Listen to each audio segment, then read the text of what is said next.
你好。可不可以先向我们介绍一下您的这一本书？ Yeah. Hello. My book is called Nothing to Envy, and it's a story of ordinary people from North Korea, and it really just talks about their lives and loves. It's a little bit of a love story set in the 1990s against the backdrop of the famine in North Korea. The book came out in 2010 and has been translated into, I think, 25 languages now, including Chinese. 这本书在中国上市了吗？ The book has been translated into 25 languages, and I'm hoping it will be available in China soon. 您当时为什么要写一本关于脱北者的书？你是什么样的机缘让你去关注这样一个群体？ I wanted to write a book about life in North Korea. When we read about North Korea, we always read about their military program, missiles, nuclear tests, the Kim family, but we had very little sense of how ordinary North Koreans lived, and that's what I wanted to show. I didn't really want to write a book about defectors. I wanted to write a book about North Koreans, and also to show them as real people. A lot of the images we see of North Koreans are as stereotypes, you know, marching, goose-stepping, doing mass aerobics for the leadership, and I wanted to show that they're real people with emotions and love. 金正日的去世让朝鲜人民感到很震惊，这样的一件事情是不是改变了朝鲜人民的生活呢？ I don't think people were as affected by Kim Jong-il's death because they already knew that the leadership was mortal. They had seen Kim Il-sung die before, and Kim Jong-il was never as popular as his father. People, even people who were loyal to the regime in some ways, blamed him for the famine of the 1990s and for some of the harsh conditions. So I think the tears were not so genuine. Obviously, some people really cried, but I know from talking to North Koreans, they know how to fake it. 朝鲜政府一直在向民众表达这样一种信息，就是我们的金将军，我们的金氏家族具有至高无上的权利，民众的一切都是金将军赐予的。那么在国内有多少民众真正的相信这样的灌输思想灌输？ Kim Il-sung was genuinely beloved by the North Korean people. It's funny, but when I meet North Korean defectors, even ones who are quite bitter, many of them still love Kim Il-sung, but over the years the dynasty became less beloved, and especially Kim Jong-il. Most of the people I've met really didn't care for him. They felt that Kim Il-sung genuinely wanted his people to live well and to eat, but that Kim Jong-il just cynically wanted to remain in power. And as for Kim Jong-un, he's very recently in power. I think people want to be optimistic about him. 那我们再看到金正日去世的期间呢，电视画面上，群众，朝鲜人民是哭得悲痛欲绝。他们这种极为夸张的表现是真实发自内心的呢，还是有其他的原因让他们这样去做？ I think they cry for themselves. It's funny because I interviewed many people about Kim Il-sung's death. In fact, when I met North Koreans, one of the first questions I would ask them was, where were you when Kim Il-sung died? Because they all would remember very clearly. When Kim Il-sung died, he was their whole world. He was, not only their leader, he was their founder, he was their god. And people really believed he was immortal. One of the people in my book, Dr. Kim, described this. She said, I was a medical doctor, very well educated. I knew all about how old people die. And here was Kim Il-sung in his 80s, but I believed he couldn't die, even though I was a doctor. 由于饥荒，儿童发育得很不健全，大人因为饥荒失去了劳动力。难道这些现象还不能够引起朝鲜人民对目前金氏家族这个政权的质疑吗？ Yes. Yes, I think North Koreans, in their heart of hearts, know that their own leadership is largely to blame for their problems, for their economic problems. Many North Koreans have told me that they would very much like to see economic reforms along the lines of China, and that they've been waiting. 从目前来看，朝鲜方面在饥荒问题方面并没有取得特别实质性的进展，是不是存在这样一种可能？民间其实已经有很大的怨气在，但是只是这种力量一直在沉默，没有机会爆发。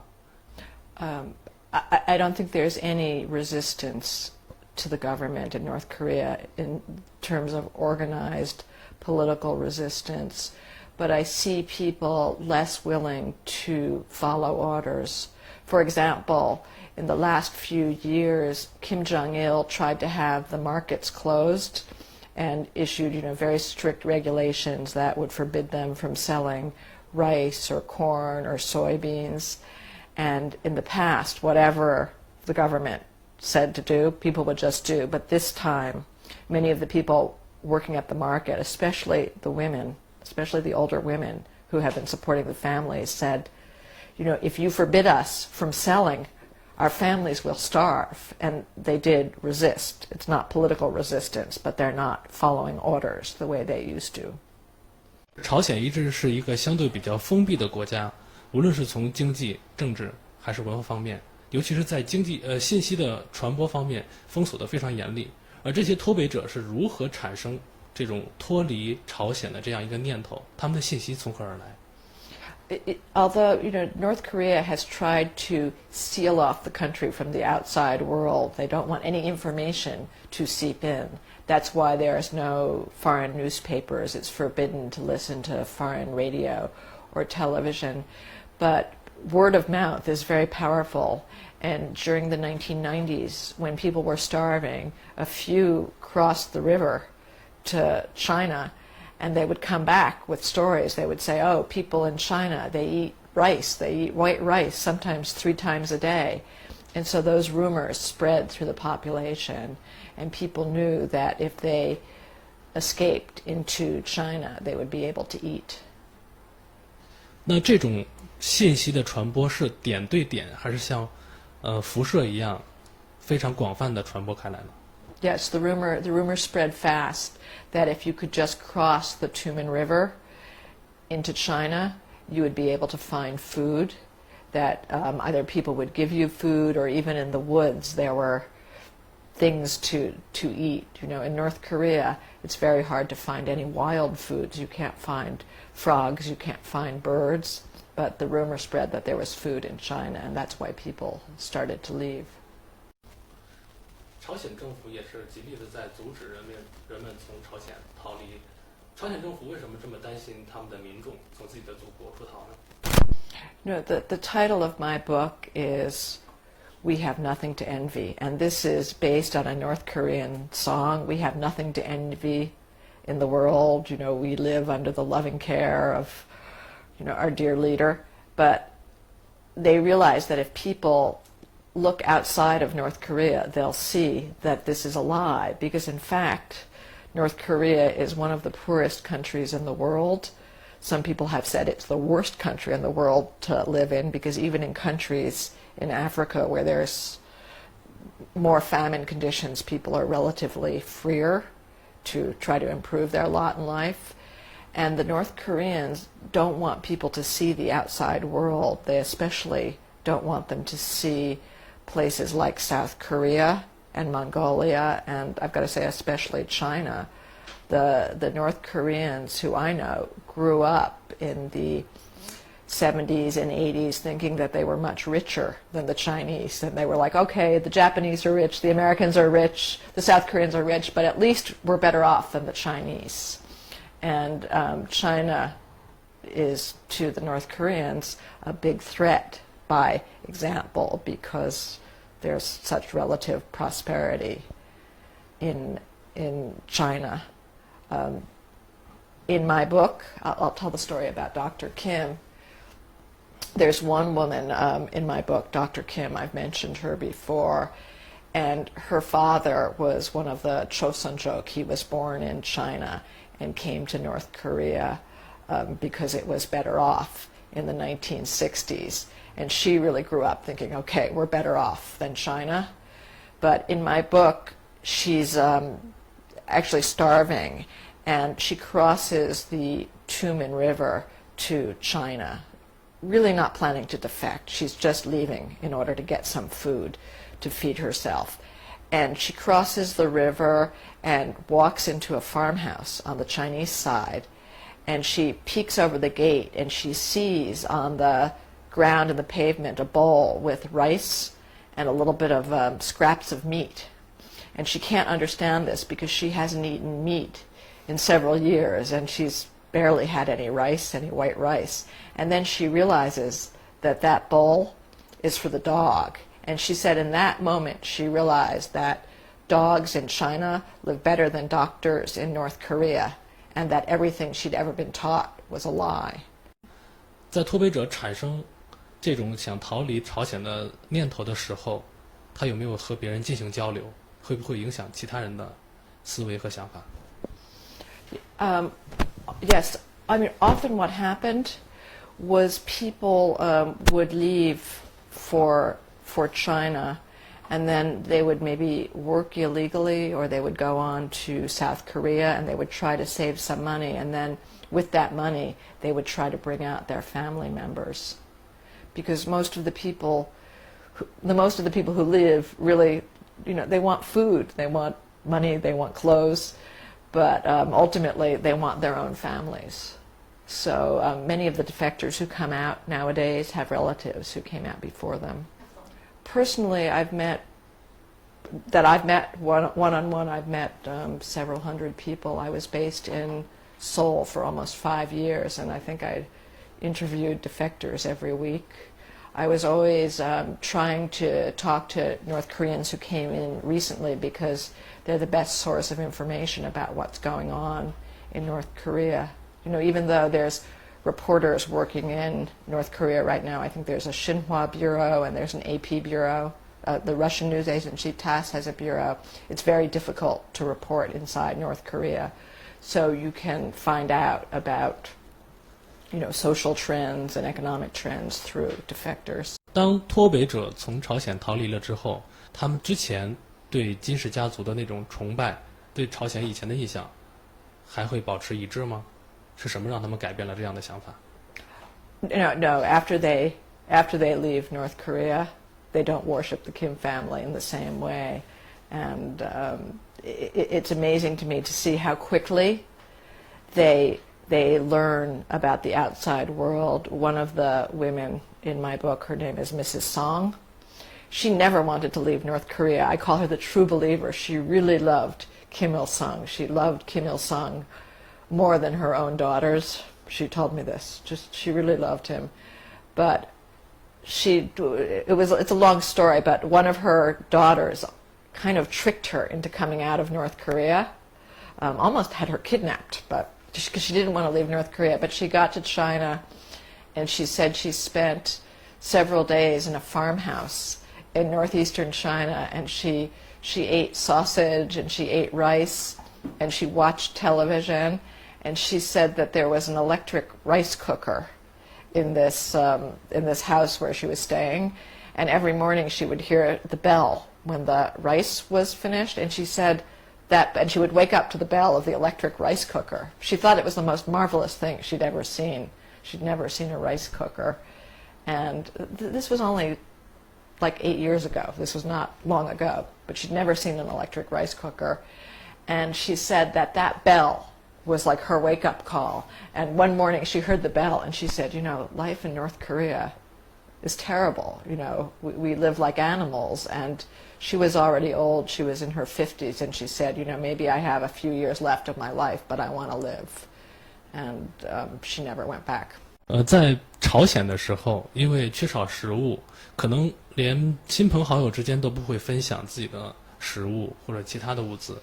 当他们走出朝鲜，到达其他国家的时候，在他们现在的生活中，他们还会那样自私自利，不会与人分享吗？ I think people learn that in order to survive, they can't share. One of the women in my book, her name is Miran, was a kindergarten teacher, and she told me that she watched many of her students dying of starvation. And she said, if it was just one student who was dying, everybody would start a collection and bring the family food. But there were so many of them that you just didn't share, and you learned to walk by a starving child without doing anything. It's funny because this woman now lives in South Korea and has children of her own and feels very guilty. But the reality is food was so scarce in that period you couldn't share or you would die. 朝鲜与其他的国家相比呢，可以说是全方位的落后的。他们从朝鲜出来之后是怎么适应外面的世界？他们需要付出怎样的努力呢？ Oh, it's very difficult for North Koreans who come out to adjust to the modern world. Most of them have never had a bank card. Until recently they'd never used a mobile telephone. Some had never used a telephone at all. Very few have ever driven a car. They don't know their ABCs. They don't recognize the alphabet.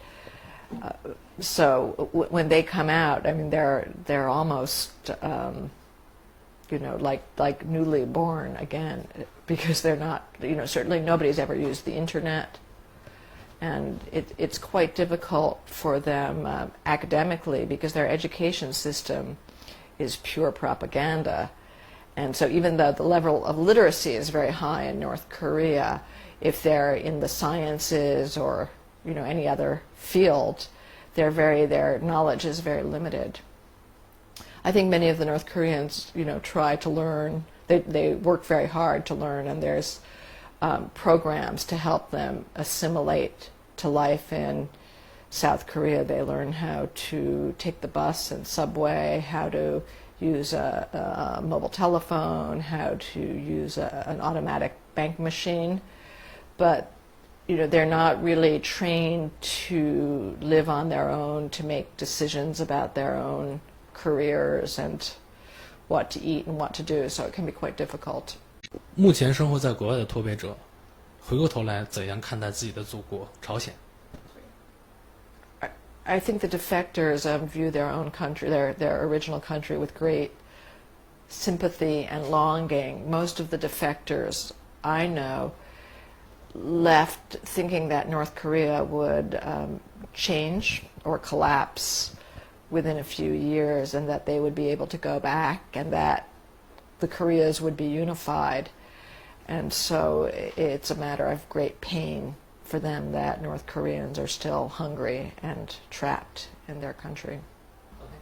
Well, one of the women in my book, Mrs. Song, who came out in her 50s, has had a great lust for travel since she came out, and I think they're amazed to see kind of a big world out there and lots of places to go. And some of these North Korean defectors have great joie de vivre, lust for life, and really enjoy traveling and seeing what they were not allowed to see. I'll tell you a funny story. I mean, North Koreans don't have very much of a worldview, and I speak a little Korean, and I have friends, American friends, who speak, great Korean. And if you go to South Korea and you're somebody who looks like me and you speak Korean, people are really surprised that you speak Korean. But if you go to North Korea and you speak Korean, people aren't surprised at all, because they really think that North Korea is the center of the world. And of course everybody speaks Korean. They don't have any sense of their little place in the world. 那么现在脱北者主要的集中生活地就都在韩国。他们主要是生活在韩国的哪些地区？当地的政府和居民怎么看待这些脱北者？ Most of the defectors live around Seoul, often to the west and south, and some of the less expensive suburban areas. The South Korean government has a whole program for defectors. They get, used to be about $20,000 US to help them settle, and to put a deposit on an apartment, and they'll help them get a job. but it's still quite difficult. And what I saw, my experience with defectors is almost all of them took the money they got immediately and sent it to relatives in North Korea, or else they'll use them. They'll actually pledge the money they're going to get to a broker who will help them get out of North Korea. So they're very quickly broke. 当地的民众是不是愿意接纳脱北者融入他们的生活呢？ I think South Koreans are kind of nervous around defectors because they're a reminder that, just to the north above the border are 20 million people who are hungry and poor. And, these defectors are kind of a message from the other side. So I think the defectors make South Koreans quite nervous. 政府是不是知道，其实现在很多民众已经开始羡慕那些脱北者的生活？那么政府是怎样去向这些仍然生活在朝鲜的居民进行一个交代呢？ Well, the North Korean government tries to keep out any outside information. For example, in North Korea, both radios and televisions are set to fixed frequencies. You can't listen to foreign broadcasts. And there's a lot of lectures through the Workers' Party. They go to ideological training, and they hear about how terrible the outside world is. The biggest problem is near the Chinese border in northeastern North Korea. That's where most of the defectors come from. It's called North Hamgyong Province, and there are special ideological sessions there, and they say, the West is seducing you with these lies, glorifying the foreign lifestyles, and it's not true. They do this extra training, but I think people know. 那么现在仍然生活在朝鲜境内的民众，是不是知道有很多人已经逃离了朝鲜？ Yes, of course they know, because many people have disappeared, and some of the North Koreans I know who left said they said to their friends and neighbors, if I disappear, I'm either dead or I've gone to China. 他们知道这些脱北者现在的生活状况吗？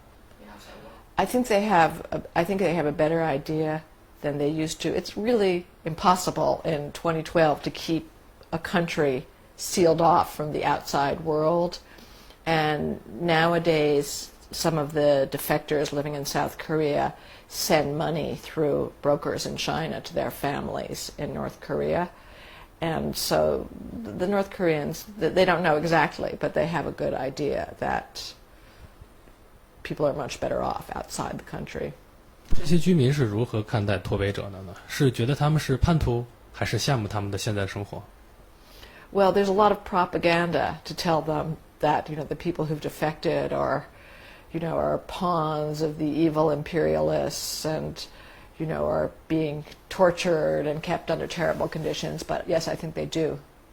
I think they do envy it. And that, certainly in places near the Chinese border, most people, I think, would defect if they had a chance, or if they had a chance to leave with their families. 针对这些脱北者，可能他一个人逃出去了，还有自己的亲属仍然生活在朝鲜。政府对这些脱北者的亲属是怎样的一种态度？ In the past, if somebody in your family was known to defect to South Korea, you would be arrested and often sent to a labor camp. That's not as true as it used to be, because defectors are sending money in for their families, and money buys you some privileges just like anywhere else. So it's not as difficult as it used to be for the families of defectors. 脱北者的家属因为自己的叛逃而被抓起来了，他是不是会感到一些内疚？ Yes, they do, and this has been a big issue for defectors. Many of the defectors, like concentration camp survivors, like any survivors, are racked with guilt and have a very hard time psychologically, because they feel they betrayed the people they left behind. 在朝鲜除了封闭，还有无穷无尽的压抑。那么在这个国家，他们的爱情和婚姻是怎样的一种状况？和我们外面的世界有不同吗？ Yeah. North Korea has some very old-fashioned attitudes towards love, I think, like China, maybe 30, 40 years back. There are still many arranged marriages, and it's considered, quite shameful for people to hold hands in public, to, show public displays of affection. So couples, especially young couples, have to be very discreet. In the case of the people in my book, they were especially secretive because they had political problems. The girl had a bad class background, Miran, because her father came from South Korea. And, it was seen as something that would ruin her boyfriend's career because he was from a higher class family. So they kept their relationship secret. 您在书中提到的美兰和俊相，他们俩是一对情侣，而且，据您的描写看出来他们很甜蜜，对彼此的感情也非常深厚。他们是通过怎样的途径、怎样的方法来表达彼此的情谊呢？ Well, this is a very old-fashioned love story, almost like something from the 19th century. But they wrote letters on paper because he was going to university in Pyongyang, and she was in their small town up in the north. And they didn't have telephones, they didn't have the ability to text or send emails or QQ messages. So they sent letters on paper, and often those letters would take months to travel, only a few hundred kilometers because the railroad system was broken down. 即使是他们之间的关系很好，但是最后美兰却是先俊相一步逃出了朝鲜，但是美兰却没有告诉俊相她要出逃的这样的计划，是什么样的原因让情侣这样如此亲密的关系仍然不能够分享自己彼此内心最真实的想法？ Well, I'm going to be a plot spoiler here to disclose what happened, but Miran was, from a family that had some political problems because of her father's background, and it was very hard for them to have a decent life in North Korea. And so they very suddenly, she and her family members, decided to leave, and they just couldn't trust anybody else. It was at that time, this was the late 90s, was still very dangerous to defect from North Korea. Actually, it's still dangerous. So she didn't dare tell anybody outside the family. And, this was sort of the tragedy of their relationship, because I am revealing some of the plot here, but he also was thinking about defecting, but he didn't have the nerve to tell her. 那当俊相知道米兰已经逃出朝鲜的时候，他内心是怎样的一种想法？ Well, he told me, he said, I can't believe it, she did it before me. But the tragedy was that they couldn't trust each other enough to talk about their feelings. If they had, they would probably be together today. But he was stunned. And Jun Sang, the man in my book, I won't call him a character because he's a real person, was more of an intellectual and not such a spontaneous person. And I know him for some years now. He's very, very bright and reads a lot, but he thinks a lot before he acts. And I think he was just thinking and thinking and thinking, whereas she just did it. 在米兰逃出朝鲜之后，多久俊相才逃出来了？ It was about 6 years afterwards. Well, 6 years by the time he got to South Korea, and it was 6 years by the time he left. About 6 years, and it was too late, really. 当俊相到达韩国之后，第一个想见的人是米兰吗？ Well, I'm letting the whole plot go away, but yes, I mean he went to South Korea seeking freedom and a new life, but also seeking Miran, and that was the first thing he did was to look for her. 他很快见到米兰了吗？ Well, what happened was that he found out that she had gotten married, and he decided not to call her.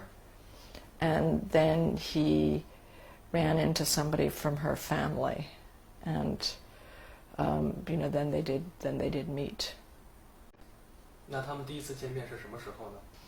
They met after he was in South Korea already for about a year, and they both told me this very moving story about how they met, because she had already become kind of a South Korean, and she was married, and did she have a child already? Yeah, had a child already, and I'm trying to remember the timeline for them. And they came to meet near a subway station, and he was looking along the sidewalk for her, and then he heard her voice calling, and she was driving a car, and he was so stunned because nobody in North Korea drove a car, especially not a woman.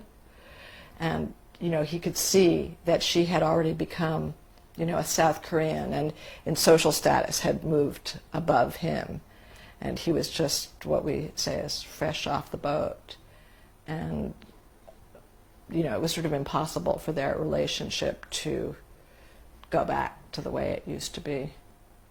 And I found it very interesting also for them that in the old days in North Korea they used to write each other letters that took months, but once they got to South Korea they were just sending text messages, and it kind of punctured the romance, because whenever she wanted to talk to him she would just send him a message, and she said the magic was gone, the yearning.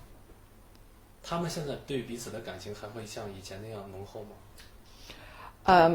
I think there's some sadness. They're both married to other people now, and he got married last year, and I think they're still friendly but not really in touch. They telephone occasionally. I think they would help each other's families. They're like allies, but they're not so close. 他们都过得怎样？ I mean, she's really living like a South Korean. She's married to a South Korean. She has children. She drives a car. I mean, he's still living a bit like a North Korean defector. He went back to school when he got to South Korea, and well, now he just graduated, but he didn't have very much money, and was still taking the subway and the bus, and not living the South Korean dream. But he's a real intellectual, and he says he's happy to be someplace where he can read books and have freedom to search the internet and to do what he wants. When he first came to South Korea, he grew his hair to shoulder length because you weren't allowed to do that in North Korea, and I mean he really, more so than other people I know, really came for intellectual freedom. 目前大概有多少脱北者生活在韩国？他们这些脱北者生活的状况是怎样的？ Oh gosh, there's I have to check the figure, but it's in the thousands, maybe 10,000 now, 12,000. I'd have to look. I remember it was about 6,000 when I left, but that was 5 years ago. I think it's still very difficult for North Korean defectors because there's a sense of impermanence. Most of them have family left in North Korea, and they really hope the Koreas can be reunited and that they could be together with their families. And I think many of them feel like second-class citizens in South Korea. One chapter of my book is called Strangers in the Homeland, and I think often they feel that they don't quite fit in. North Koreans, especially the young people, are much, much shorter than South Koreans. An 18-year-old North Korean male defector is maybe 5-6 centimeters shorter than a South Korean the same age, and they often don't catch up because of the poor nutrition when they were children, and so they feel, I think, very much like different people. 在你看来，脱北者问题是朝鲜的问题，还是世界的问题？ Yes, of course, North Korea's problems are the world's problems, because you can't have in the middle of the greatest economic miracle in the world, which is Eastern Asia, to have this pocket where people are on the verge of starvation. You don't have stability as long as North Korea is in this condition. It's not until North Korea is brought up to a level where there is at least, where people are at least being fed, that you can have any real stability. And I'm not going to go in at length into the weapons of mass destruction, but North Korea is a very unstable country that has nuclear weapons and is trying to develop long-range missiles, and that I think the world is not at peace with that. 我们普通人应该怎样看待脱北者这样的一个问题？我们怎样去看待这个国家？ I think foreigners should view North Korea and its defectors with sympathy, and humanity. One of the reasons I wrote the book was to fight against these stereotypes as North Koreans, as non-people and robots.